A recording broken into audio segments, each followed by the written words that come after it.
Hello दोस्तों, आप सभी का स्वागत है हमारे यूट्यूब चैनल एचडी क्लासेस में। और आज हम उसी बात को चर्चा करने के लिए उपस्थित हुए हैं। जैसे हमने 4 दिन पहले जो वीडियो बनाया था उसमें हमने कहा था कि जैसे जैसे ये वॉर जो है आगे बढ़ता है, 4 दिन 5 दिन 6 दिन, वैसे वैसे हमारे या पूरे ग्लोबली विश्व पर इसका क्या असर पड़ेगा।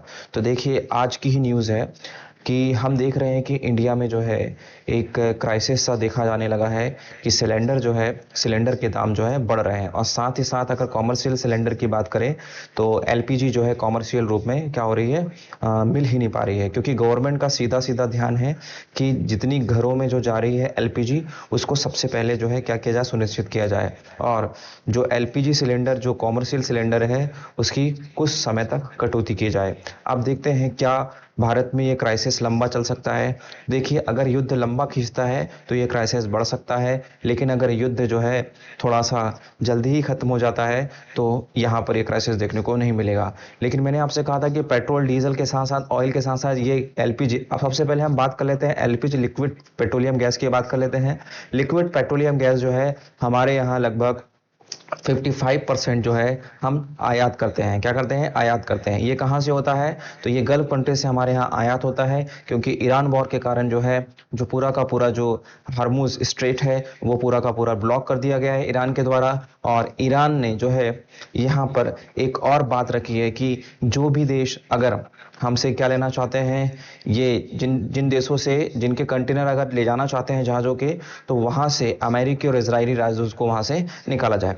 बात करते हैं कि एलपीजी कैसे काम करता है, लिक्विड पेट्रोलियम गैस। देखिए, एलपीजी जो है गंधहीन रंगहीन गैस होती है दोस्तों। इसमें जो है इथाइल मरकैप्टाइल नाम का एक ऐसा पदार्थ मिलाया जाता है कि जब ये लीकेज होता है तब उसकी गंध आती है, मतलब गंधहीन गैस है। एलपीजी क्या है? गंधहीन गैस है। इसे कंप्रेसाइज फॉर्म में जो है डाला जाता है। जब कंप्रेस किया जाता है तो क्या होता है कि यह गैस जो है किस लिक्विड अवस्था में आ जाती है। गैस किस अवस्था में जाती है? लिक्विड अवस्था में जाती है। और लिक्विड अवस्था में इसे सिलेंडर में फिल किया जाता है। और फिल करने के बाद जैसे ही गैस का नेचर होता है, सिलेंडर का हम वॉल्व खोलते हैं, वो गैस अवस्था में आ जाती है। दोस्तों, क्लियर है कि नहीं क्लियर है? अब देखते हैं क्या गैस के दाम ही अभी बढ़ने वाले हैं। तो देखिए, हर हर वो छोटी से छोटी चीज जो कि हम इंपोर्ट कर रहे हैं, वो उन चीजों के दाम जो है धीरे धीरे आगे बढ़ सकते हैं। जैसे कि हम देखते हैं कि टाइल्स इंडस्ट्री हो गया। साथ ही साथ अगर हम फर्टिलाइजर देखें, जो यूरिया है, डीएपी जो खाद है, उनमें भी जो है किसका यूज होता है? एलपीजी का यूज होता है। क्यों? क्योंकि उन्हें हीट किया जाता है। हीट करने के बाद जो है उनके कंप्रेसाइज किया जाता है, उसके बाद जो है उसे बनाया जाता है। तो इन चीजों पर भी जो है आने वाले समय में दिक्कतें पैदा हो सकती है। क्यों? क्योंकि ये वॉर अगर लंबा चलता है तो बहुत ज्यादा प्रॉब्लम हो सकती है। क्लियर है कि नहीं क्लियर है? साथ ही साथ अगर देखें हम लोग इसी में कि ये क्राइसिस कब कब हुए हैं भारत में, तो सबसे पहले हम बात करते हैं कि 27 फरवरी को जब ये वॉर नहीं छिड़ी थी, उस टाइम जो एक बैरल क्रूड ऑयल का जो दाम था वो लगभग $72 था। लगभग $72। क्लियर है कि नहीं क्लियर है? इसमें लगभग 59 से 60 लीटर क्रूड ऑयल आता है, कच्चा तेल आता है। और जैसे ही 9 मार्च आता है, ठीक है, जैसे ही 9 मार्च आता है तो इसके दाम बढ़कर $120 हो जाते हैं। सोचो, 9 मार्च को $120 और उसके बाद 10 मार्च को ये $91 हो जाता है। मतलब ऊपर नीचे फ्लो होता है। फिर भी देखिए 71 से 91 आ गया। तो आप देख सकते हैं इन 11 दिनों में क्या क्या घटनाएं घटी हैं। इससे पहले अगर हम बात करें, 53 साल पहले की बात है, 1973 में अरब और इजराइल के बीच में, जो अरब कंट्री है इजराइल के बीच में जो है वॉर हो गया था। इसमें मिस्र ने जो है अरब कंट्री के साथ मिलकर जो है इजराइल पर हमला बोल दिया था। तो उस टाइम पे भी जो है लगभग $3 प्रति बैरल से ये $12 प्रति बैरल हो गया था। मतलब 3 से कितने गुना, 6 7 8 गुना जो है दाम, 3 से 4 गुना दाम जो है बढ़ गए थे, उस टाइम पे बढ़े थे। धीरे धीरे इनको स्थिर किया जा सकता है। लेकिन एक ही बात है कि जब तक ये वॉर जो रुकता नहीं है, इसका असर जो है और भी वस्तुओं पर पड़ेगा।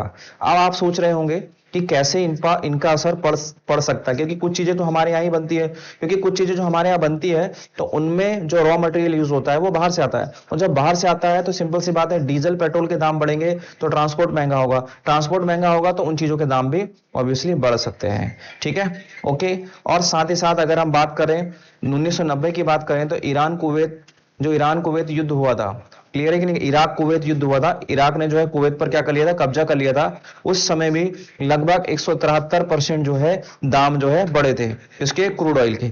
ये 15 यूएस डॉलर से कितना हो गया था, लगभग 41 यूएस डॉलर हो गया था, मतलब 15 यूएस प्रति बैरल डॉलर से ये 71 यूएस प्रति डॉलर हो चुका था। साथ ही साथ अगर हम सन 2007-8 में भी देखें तो भी चीजें हमको देखने को मिली थी। जब यूक्रेन वॉर चालू हुआ था, रूस यूक्रेन वॉर युद्ध चालू हुआ था, तो इसमें भी अगर हम देखें रेशो, अगर देखें हम लोग तो 2022 में ये कितना बढ़ चुका था दोस्तों, तो ये बढ़ गया था 43%। कितना बढ़ चुका था, 43% बढ़ चुका था। अब ये 43% और उसके बाद रिटर्न आना, तो देखिए हम सिर्फ और सिर्फ लिक्विड पेट्रोलियम गैस पर ही बात नहीं कर रहे हैं, और भी चीजें। आप इसके लिए क्या कर सकते हैं, तो आप जो है अपने घरों में जो है कौन कौन सी चीजों का ऐसा जुगाड़ कर सकते हैं जिससे आप इन दिक्कतों से बच सकते हैं, इनमें लाइन लगने से बच सकते हैं।